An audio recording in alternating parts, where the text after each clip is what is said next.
자, 아토3 리뷰를 시작하기 이전에 어제 속초TV 갔다 왔죠. 나윤석 이사님이 차량 빌려주셔가지고 다녀왔는데 EV3랑 아주 기본적인 시트 길이나 트렁크 공간만 좀 확인하고 그리고 출발을 하도록 하겠습니다.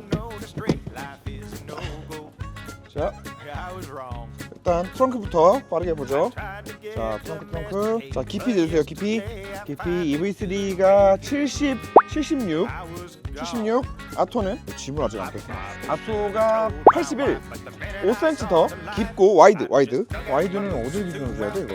주둥이를 주자. 주둥이. 입구를 기준으로 97 보면 될 것 같고 EV3는 100 보면 될 것 같아요. 그래서 EV3 같은 경우에는 이렇게 들어가서 요 위쪽으로 공간이 조금 더 있고, 아토3 같은 경우에는 들어가자마자 이 좌우로 좀 파여 있는 이런 공간이 조금 더 있기는 하지만, 이런 좀 번외 공간은 그렇다고 치고 그냥 입구 기준으로만 했을 때 한 3cm 정도 EV3가 조금 더 넓고, 깊이는 아토3가 조금 더 깊다. 근데 뭐 둘 다 그냥 도찐개찐인 것 같아요. 그리고 뒷자리, 그래서 분명히 이 차 뒷자리 시트의 방석 길이가 되게 짧았던 걸로 기억하는데 눈으로 보기엔 별로 안 짧아. 자, 여기서부터 여기까지 49 보면 될 것 같아요. 49. EV3 47. 아토3가 더 기네. 뒷자리가. 높이도 한번 보자. 높이는 아토3가 32,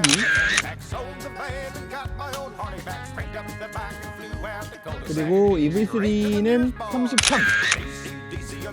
자, 시트 길이는 다 됐고, 추가로 하나 좀 더 재고 싶은 게 있는데, 좀 내려서 여기 안쪽을 주세요. 안쪽, 그쪽, 완전 안쪽.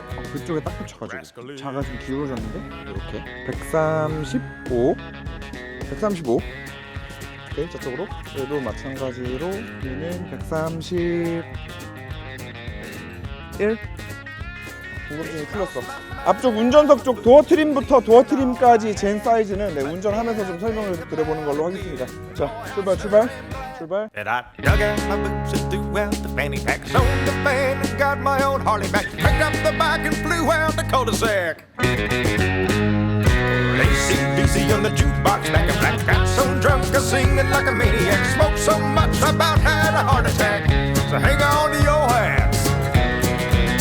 The rascal. 아토3 독일에서 타본 게 벌써 한 3년 됐는데, 어느샌가 한국에 출시가 돼서 어제는 EV3 스탠다드랑 속초도 다녀왔고요. 그래서 주행거리 테스트도 끝냈고, 또 한국에서 타본 느낌, 독일에서 타봤던 느낌 다 같이 또 버무려가지고 한국에서 실제로 우리가 테스트하는 도로에서 탔더니 어떤 느낌이다 라는 거를 오늘 좀 종합적으로 말씀을 드려볼 수 있는 것으로 하겠습니다. 자, 일단 인증상 주행 가는 거리가 이렇게 긴 주행 가는 거리를 가지고 있지는 않다 보니까, 야, 전기차 그래도 일회 충전 주행 가는 거리 중요하잖아, 더더군다나 고속 항속 주행 거리는 진짜 중요하잖아 라고 생각을 하실 거기 때문에 그것부터 좀 짚고 넘어가도록 하겠습니다. 자, 어제 속초TV 결과 여느 때와 마찬가지로 GPS 속도 기준 110km로 다녀왔고, EV3 스탠다드랑 함께 다녀왔습니다. 둘 다 인증 기준으로는 배터리 사이즈는 비슷하단 말이에요. 그런데 결과적으로 110km로 달려본 결과 최종 스코어, EV3 스탠다드는 300km를 실주행하고 나서 남아있는 주행 가는 거리가 43km, 토탈 343km를 기록을 했고, 아토3 같은 경우에는 마찬가지로 300km를 달렸을 때 남아있는 주행 가는 거리가 18km. 그래서 318km를 기록을 했습니다. 결과적으로 너무 잘 갔는데, 제가 독일에서 고속도로 계속 타고 다녔을 때 연비가 4 초반에서 변동이 없었단 말이에요. 물론 독일에서 탔을 때와 어제 속초TV를 하면서 탔던 이 한국 도로 환경도 좀 다르고 날씨도 달랐고 정말 많은 것들이 달랐겠지만, 그때 당시에 제가 분명히 기억하는 거는 그냥 한국에서 고속도로 타는 상황이랑 크게 뭐 다르지 않은 상황으로 계속 테스트를 했단 말이에요. 근데 그때 연비가 4 초반이었기 때문에 그냥 단순 계산으로 2차 배터리 사이즈에 곱하면 뭐 200 중반 타겠네, 고속도로 타면, 뭐 이렇게 예상을 했던 건데, 결과적으로 얘는 어제 GPS 기준 110km로 속초TV 테스트를 한 결과 약 320km를 주행하는 모습을 보여줬는데, 그를 연비로 만약에 환산을 해본다. 왜 환산을 해야 되냐면, 얘는 트립에 내가 리셋한 순간부터 연비를 재는 기능이 없습니다. 직전 50km 동안 주행하는 동안의 연비만 기록이 돼요. 네, 그러다 보니까 정확히 320km를 타는 동안 연비가 어떻게 되는지를 확인할 수는 없지만 대충 때려봐도 연비가 5 이상은 나왔다는 거. 자, 그래서 결과적으로 EV3 같은 경우에는 예상했던 것보다 연비가 1 덜 나왔고, 얘는 예상보다 연비가 1 더 나와서 최종적으로 공조장치 끈 상태, GPS 속도 110km 기준, 그리고 외기온도는 4도에서 10도 사이를 왔다 갔다 하는 요 상황에 주행 가는 거리가 두 차량이 약 한 30km 정도밖에 차이가 안 나는 걸로 결과가 나왔다는 거. 자, 그리고 거기에 하나 더 추가해서 고속, 항속 주행 가는 거리만큼이나 전기차에서 중요한 게 뭐죠? 급속 충전 속도인데, 마찬가지로 어제 두 대 다 테스트를 했는데, 지금 BYD 같은 경우에는 아직 얘가 EP세 등록이 제대로 안 돼 있어가지고 그냥 대충 토레스 EVX 갖다가 넣었더니 제대로 작동이 되는 것 같더라고요. 그래서 테스트를 한 결과 얘 같은 경우에는 피크는 110kW까지 빡 찍고, 그거를 한 20% 정도 유지를 하다가 그 뒤부터는 뭐 88, 89를 좀 꾸준히 유지하는 모습을 보여줬고요. EV3 스탠다드 같은 경우에는 90에서 100 초반, 여기를 계속 왔다 갔다 하면서 좀 더 안정적으로 계속 유지하는 모습을 보여줬습니다. 자, 그런데 여기서 중요한 건 결과적으로 두 차량의 충전 속도가 생각보다 그렇게 크게 차이가 나지 않는다라는 거.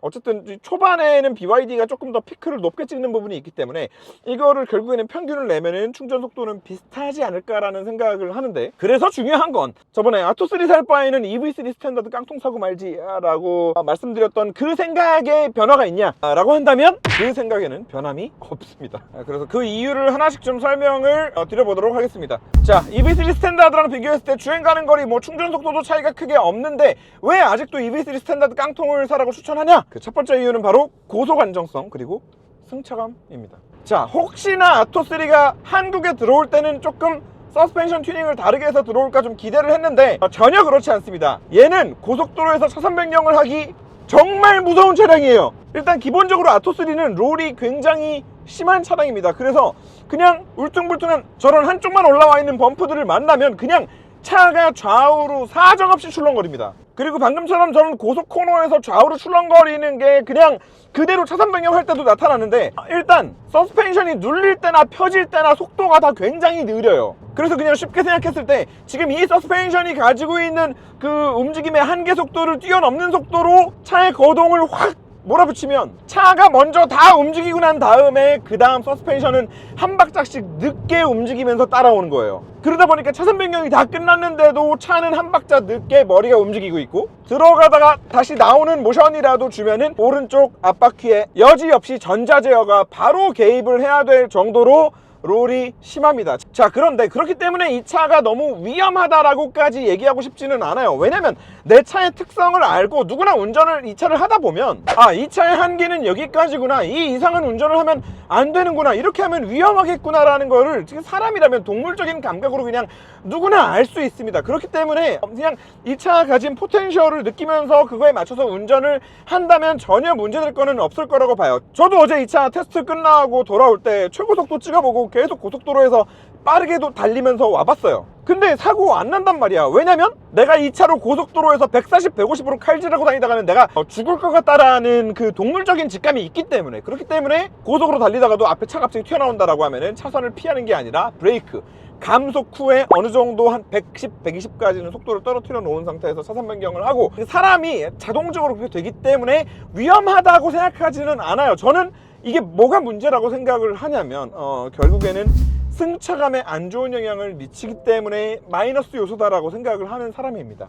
자, 물론 사람마다 좋은 승차감을 평가하는 기준이라는 거는 다 다를 수는 있겠지만요, 저 같은 경우에는 특히나 이 출렁거리는 거, 예기치 못하게 출렁거리는 거, 그리고 좌우로 출렁거리는 거, 이걸 특히나 좀 더 못 참는 편인데 멀미가 심하기 때문에 그렇다고 생각을 해요. 저는 이게 제가 저번에도 한번 설명을 드렸는데, 이게 승차감이 딱딱하다고 해서 멀미하는 게 아니거든. 우리가 배 타거나 비행기 타거나 했을 때 배나 비행기 승차감이 딱딱해서 멀미하는 거 아니잖아요. 이게 위아래로 좌우로 출렁출렁거리는데 그거를 사람이 예측을 못하고 출렁거림을 당하기 때문에 그게 멀미를 하는 거거든. 그냥 자동차도 똑같다고 봅니다. 그렇기 때문에 이 좌우의 수평을 얼마나 잘 유지하면서 갈 수 있느냐, 위아래로 피칭을 얼마나 잘 잡아낼 수 있느냐, 저는 둘 다 정말 너무 중요하다고 생각을 하는데, 얘 같은 경우에는 막 피칭은 없어요. 앞뒤로 막 이렇게 출렁거리는 건 없는데 좌우로 많이 출렁거린다라는 거. 물론 이렇게 좌우로 많이 출렁거리는 승차감을 가진 만큼 방지턱을 넘거나 한쪽만 요철을 따당 하고 그냥 깊게 치고 지나는 요철 같은 데서는 차급을 생각했을 때 괜찮다라는 느낌을 받으실 수도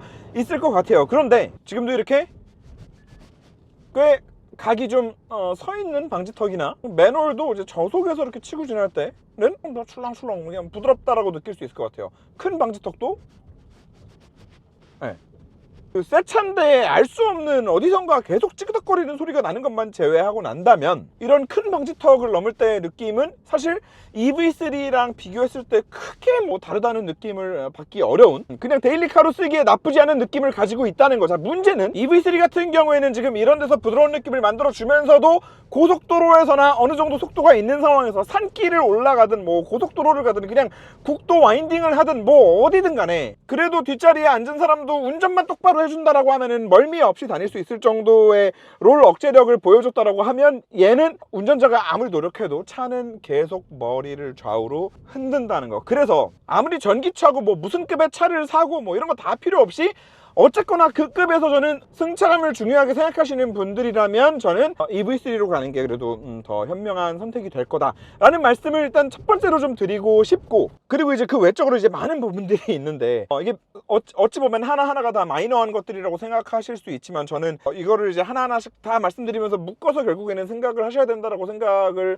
합니다. 자, 일단 시트가 정말 불편합니다. 그러니까 제가 아까 그 뒷좌석 시트 사이즈를 쟀잖아요. 왜냐면 저는 독일에서 이 뒷자리가 너무 불편했던 기억이 있어가지고 EV3보다 당연히 이 방석의 길이가 짧을 거라고 생각을 했어요. 근데 다시 재보니까 방석의 길이가 짧지가 않더라고. 방석의 이 길이만 보면은 오히려 EV3보다 아토3가 더 길어요. 그런데 그럼에도 다시 앉아봐도 저는 아토3가 더 불편하다라고 느끼는데, 그 이유를 이제 좀 계속 타고 다니다 보니까 좀 알겠어요. 얘가 시트가 처음에 앉았을 때는 뭔가 이렇게 폭신하네 라고 하면서 괜찮은가 하면서 앉는데 한 30분 이상 1시간 정도 앉아 있잖아요. 그러면은 엉덩이가 아파오기 시작하는데, 이게 2열도 똑같아요. 그러니까 이게 모르겠어. 이 엉덩이가 아픈 느낌을 아토3에서만 느끼는 건 아니거든요.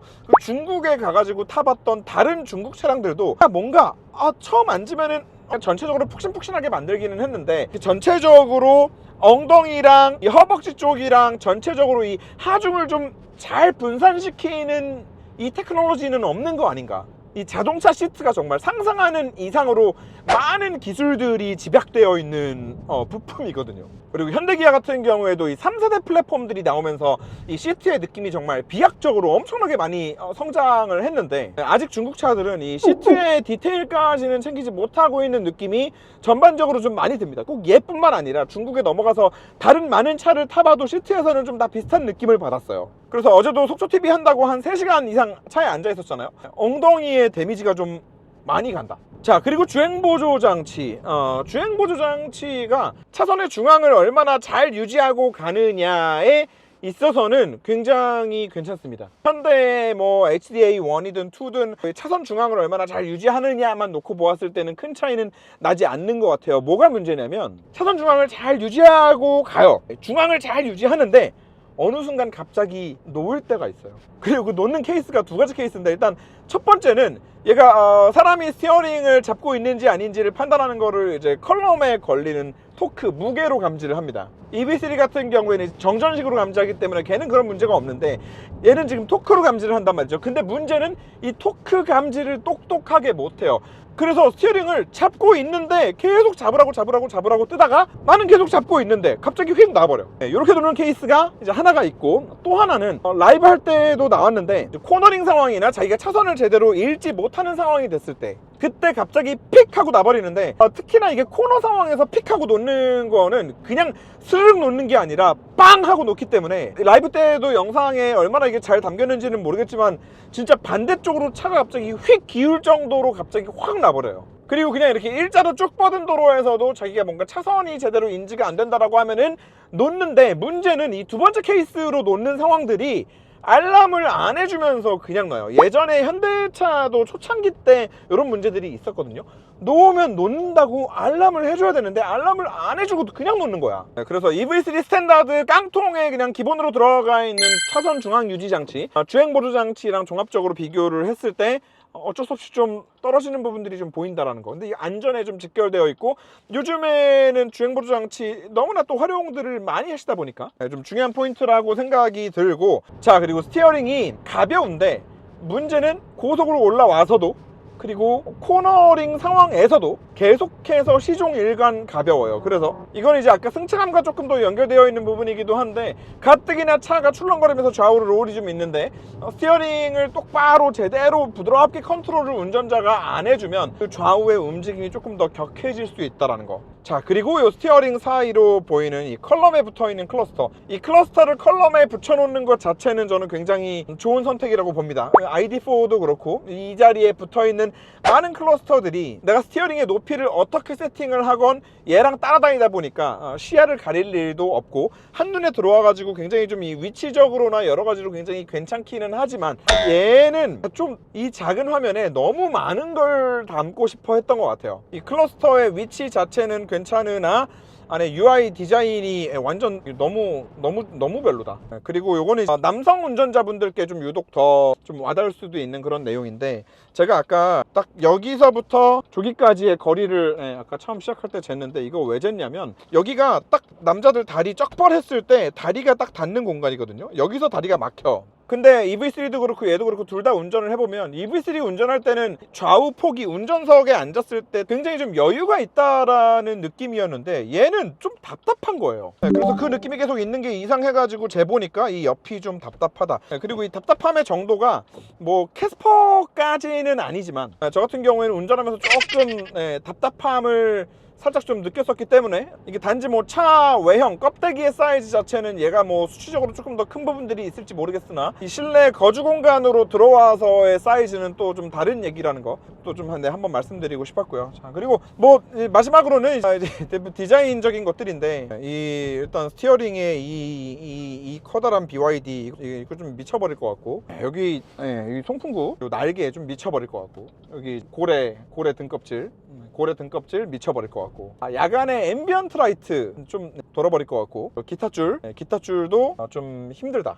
좀 보고 있기 힘드네. 그런 부분들이 또 좀 있죠. 이거 왜 자꾸 찌그덕거리는 소리가 나지? 이 왼쪽 어딘가에서 처음 차 출발할 때도 좀 찌그덕 하는 느낌이 있고, 좀 멈출 때도 좀 찌그덕하는 느낌이 있고, 그리고 차 외관 같은 경우에는 사실 휠을 좀 어떻게 해줬으면 참 좋았을 텐데, EV3는 작은 휠이 들어가 있어도 이렇게 옵셋이 막 쏙 들어가 있지는 않잖아요. 얘는 완전히 옵셋이 그냥 차 안으로 쏙 휠이 박혀 있어가지고, 그래서 그게 좀 좋아 보이지는 않고, 여기에 이제 더불어서 어쨌든 이제 나중에 중고차를 팔 때 감가까지 또 생각을 해야겠죠. 감가가 되는 비율로만 따진다라고 했을 때 분명히 EV3보다 아토3가 감가 비율이 더 클 거예요. 그리고 그 말은 EV3 스탠 깡통이랑 얘랑 보조금 받은 거 기준으로 한 3, 400 차이 난다? 그러면 나중에 한 3, 4년 타고 나서 중고차로 팔 때는 3, 400 차이가 더 날 거란 얘기입니다. 그래서 자동차라는 게 결국에는 타다가 중고로 팔 물건이라는 생각을 하고, 그때 최종적으로 나한테 다시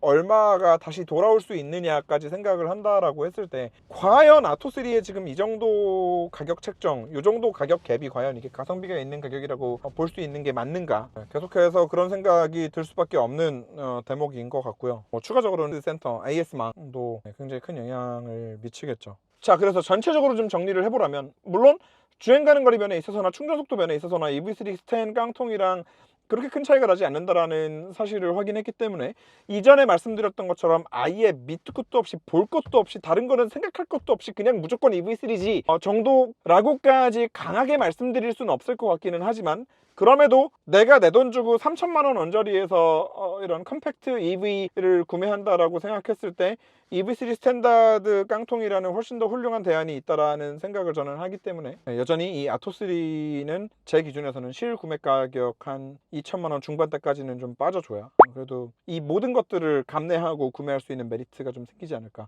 결국 가격이 최고의 무기여야 되는 차량이라고 생각을 하는데 지금 현재 가격 책정은 별로 공격적으로 보이지는 않는다라는 거 여기까지 말씀드릴 수 있을 것 같아요. 다음에 BYD가 아토3 다음에도 이제 가지고 들어올 차들이 이제 쭉쭉쭉쭉 또 있죠. 그 차량들은 조금 더 경쟁력 있는 가격 책정이 되면은 진짜 한국 자동차 시장에 뭔가 좀 되게 긴장감을 줄 수 있지 않을까, 현대기아한테 긴장감을 줄 수 있지 않을까, 그런 생각도 좀 하고, 그런 차원에서는 또 잘 해줬으면 좋겠다라는 생각 또한 가지고 있는 그런 많은 생각이 드는 차량이었습니다. 여기까지 하고 다음 리뷰 때 또 뵙겠습니다. 감사합니다, 여러분.